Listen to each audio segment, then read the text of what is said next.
up on that roof, we were fighting, and then, like I said, it went black.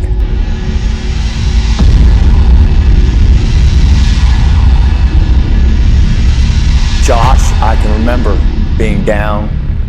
I remember the world stopped and went dark. My name is Dane Fonte-Carbone. I'm from Smithsburg, Maryland. I joined the United States Marine Corps in 2003 during high school after the events of 9/11. I was deployed to Ramadi, Iraq as a machine gunner until I was wounded and extracted from the rooftop. This is my story.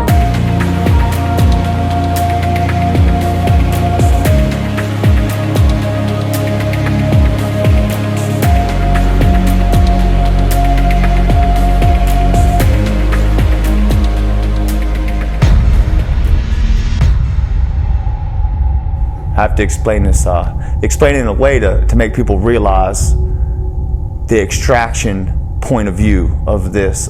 For me and Josh, to be up there and wounded, that was our own thing. But I can't imagine being the guys that are getting the call. Hey, we got Marine brother Fonte and Pitcher wounded on a roof fighting for their lives. They don't know the extents, but these men had the bravery to fly into lollipopping IEDs. A lollipopping IED means a man with a long stick.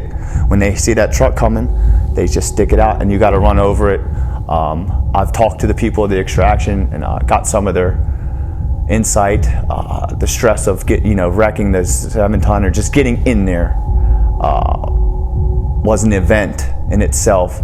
And then for us to actually get into the 7-ton without a dock, it's not like we hopped into an ambulance and we were stabilized and we felt safe. No, we were thrown on the back of a 7-ton and that thing just starts rolling and you just look up and you just wait for something to come in, to hear the ping and have to react again. And I truthfully believe that given that chance, if something were to happen to me and Josh, we would have reacted because through this point, everything we've been through, it was evident nothing was going to stop us from getting out of there, because I truly believe our stories are too important.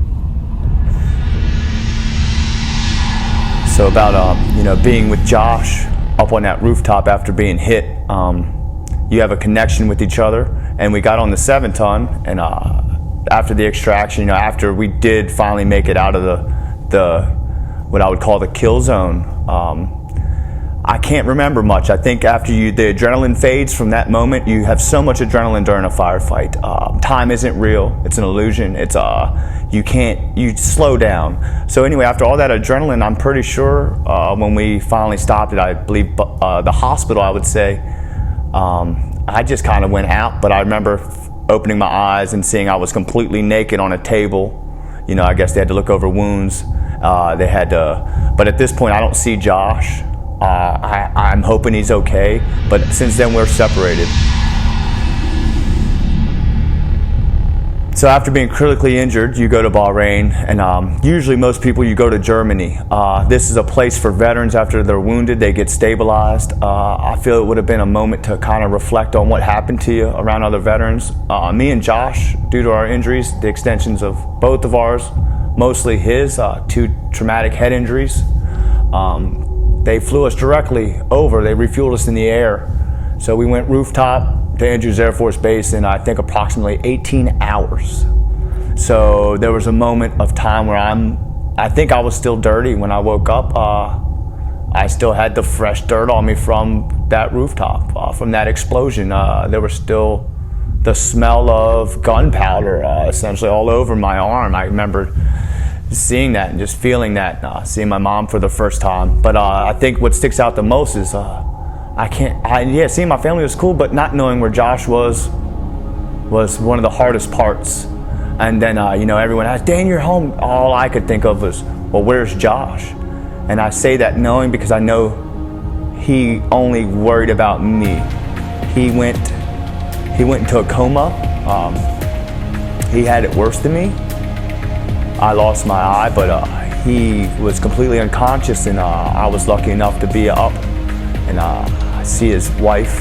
He has a wonderful, strong, powerful wife that stays by him for every side because she understands his greatness as well. At this time, he had 2 young kids running around the hallway. I remember them very just clear as day, running up and down the hallway. And I almost feel a little guilt now talking about, just because I could walk, and I felt like maybe Josh was the one that maybe I should have been the one hurt more. But I don't think I would have been able to handle his injuries the way he does, and still continues to do. Basically, I'm just forever thankful for Joshua Pitcher and his family and that experience that we shared together.